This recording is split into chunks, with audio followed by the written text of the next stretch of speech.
Сегодня у предпринимателей профессиональный праздник. Бизнесменов республики поздравляли в Чувашском драмтеатре. Несмотря на сложности в экономике, деловое сообщество Чувашии демонстрирует рост. Так, в 2015 году стало больше как малых предприятий, так и ИП. Малый и средний бизнес обеспечивает работой почти треть населения республики. Растут и обороты, и налоговые поступления в бюджет. Роль предпринимательства – это не только в сегодняшней жизни, но и во все времена всегда была одна из самых главных.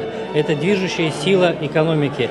И эти люди делают очень серьезные дела, да, несмотря ни на что. Потому что у них такая природа, по-другому они не могут. В бизнесе, с одной стороны, видишь конкретный результат своей работы, с другой стороны, как бы не звучало пафосно, это миссия такая благородная, потому что от результатов твоей работы зависит результат жизни не только твоего коллектива, но и в целом, наверное, всего нашего общества.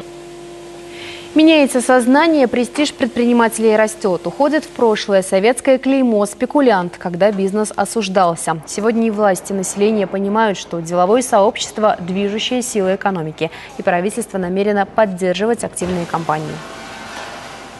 Нужно помогать бизнесу.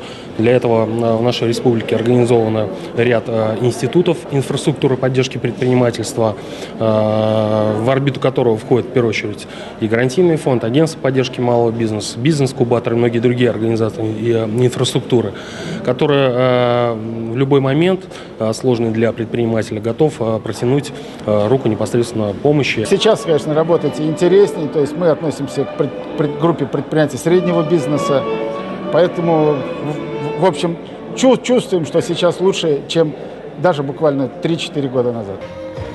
Как и полагается в праздник, лучшим вручили награды. Так, компания «Строймаш» была отмечена сразу в 2 номинациях, как лучшее инновационно-активное и лучшее среднее предприятие года.